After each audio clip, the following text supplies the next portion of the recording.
Assalaamu calaykum waraxmatullaahi wabarakaatuh. Caruure waxaan baranaynaa waxaa loo yaqaano nidaamka dheefshiidka.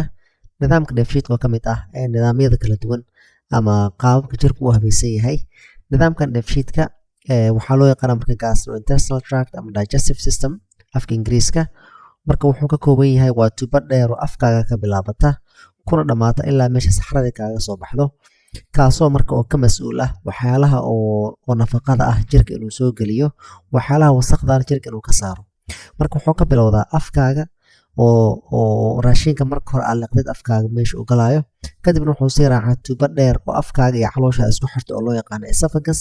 Kadibna raashinka wuxuu tagaa calooshaada, kadibna wuxuu tagaa mandhicirada yaryar, kadibna mandhicirada waaweyn, kadibna waxaa jira unugyo kale oo waaweyn oo caawiya nidaamkan shaqadiisa inuu qabsado, sida oo muxuu ahaa beerkaaga oo soo daaya dhacaano oo lagu jajabinayo cuntada aa cuntay, iyo organkan kale loo yaqaano pancreaska oo asagana ka qayb qaata burburinta muxuu ahaa waxyaalihii jirka soo galay oo raashinka ahaa. So marka raashinka uu galo afkaaga waxaa jajabinaya ilkahaaga kuwaas oo ugu wareejinaya si fiican wax yaryar ka dhigaya. Sidoo kale waxaa ku dhex milmaya dheecaanada oo afka aad kasoo saartid, kuwaas oo ay ku dhex jiraan waxyaalo oo chemical ah oo caawinaya in raashinka ay jajabiyaan. Kadibna tubada dheer oo ku taala isku xirta afkaaga iyo calooshaada oo loo yaqaano esophagus iyo raashinka dhex maraa, tubadaas waxaa ka samaysan tahay muruqyo. Marka nidaamka tubadaas u dhex marto ma ahan tubo oo dheer oo wax gees u ka gala gees kale uu kaga dhaco, waa tubo oo muruq ah oo marna oo soo yaraanaya dhumucdiisa, marna oo ballaaranaysa oo dheeraanaya, kaasoo saacidinaya in raashinkii oo si active ah loo dhex marsiiyo uusan ahayn wax dhacaya, laakiin si oo active ah loo dhex gelinayo.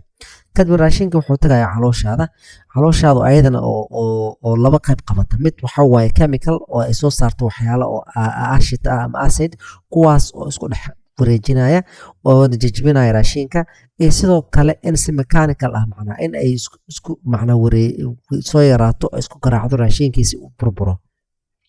Kadibna raashinka wuxuu u gudbayaa mandhicirada yaryar, kuwaasoo ayagana oo shaqadooda ay tahay mandhicirada yaryar in oo nafaqadii iyo raashinkii soo galay marka hore si chemical ah in loo jabiyo, kadibna in la raaciyo dhiigaaga si energy ugu hesho. Sababta raashinka loo raacinayo dhiigaaga ayaa waxay tahay in wixii aad cuntay oo carbohydrate ah ama protein ah ama vitamin wuxuu ahaadabo in lasii raaciyo dhiigaaga si energy aad ku heshid, aad u socon kartid, howl aad ku qabsan kartid. Marka muruqyadan mandhicirada yaryar waxaa loo kala qaybayaa 3 qayb. Marka qayb loo yaqaano duodenum, qayb loo yaqaano jejunum, iyo qayb loo yaqaano ileum. Kadib raashinka wuxuu tagayaa mandhicirkaaga weyn. Mandhicirkaaga weyn shaqada ugu badan uu qabto ayaa waxay tahay jirka inuu raashinkii oo aa cuntay, biyaha iyo waxyaalaha oo sodium iyo waxa loo yaqaano electrolyte-ka inuu jirkaaga soo geliyo. Sidoo kalena waxyaalaha wasaqda ah inuu saxrada sii raacsiiyo, kuwaasoo marka oo meesha calooshaada ay ku dhammaato rectumka uu ka soo baxo wasaqdii oo jirka uu soo saaray. Sidoo kale waxaa jira beerkaaga oo asagana soo saara dhacaan loo yaqaano bile. Dhacaankaas oo lagu kaydiyo meesha loo yaqaano xameetada, kaasoo kusoo dara asagana muxuu ahaa mandhicirkaaga yaryar si loogu jajabiyo raashinka. Pancreaskan san hore usoo sheegnay wuxuu soo saaraa asagana dhacaano oo lagu jajabinayo raashinka. Sidoo kale wuxuu soo saaraa hormone aad muhiim u ah oo loo yaqaano insulin, kaasoo ka qayb qaata in uu macnaha regulation ku sameeyo ama controlo sokorta jirkaaga soo gasha. Marka shaqooyin badan ayuu qabtaa saan soo aragnay nidaamkan dheefshiidka ah, kaas oo ay tahay raashinka afka inuu soo geliyo, inuu jajabiyo, oo kadibna uu diro muxuu ahaa esophaguska. Sidoo kale waxaa jiro waxyaalo badan oo loo yaqaano chemicals oo loo yaqaano enzymes, waa borotiino oo caawinaya inay jajabiyaan raashinka. Sidoo kale ashtada caloosha ku jirta waxay jajabisaa raashinka. Sidoo kale dhacaankan uu soo daayo ama qaraartada ama muxuu ahaa beerka uu soo daayo kadib qaraartada oo lagu kaydiyo, asagana wuxuu caawiyaa in la jajabiyo raashinka si wax yaryar oo mandhicirkaaga uu soo nuugi karo oo jirka lagu dari karo oo loogu dhigo.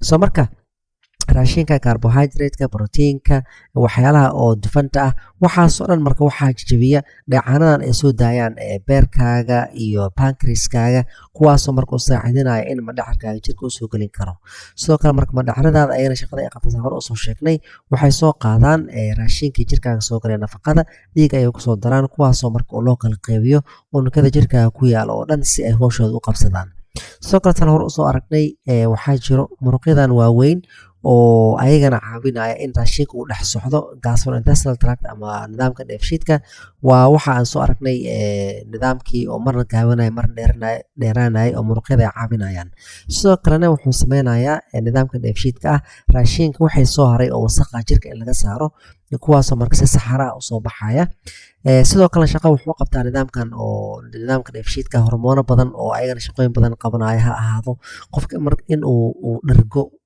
macnaa markii qofka uu dhergo hormoonayaal oo jirka soo daanaya oo maskaxda u sheegaysa in raashinka ugu filan aa qaadatay sidoo kalena waxaan aragnay in oo pancreaska uu soo daayo insulin ama glucagon kuwaasoo kontaroola ee sokorta jirka soo gasha soo marka waxaan umaleynayaa in oo aad garateen qaabka u shaqeeyo nidaamka dheefshiidka ah caruurey ilaa inta dambe aan ku kulmi doono waxaa idinkaga tegayaa assalaamu calaykum waraxmatullaahi wabarakaatu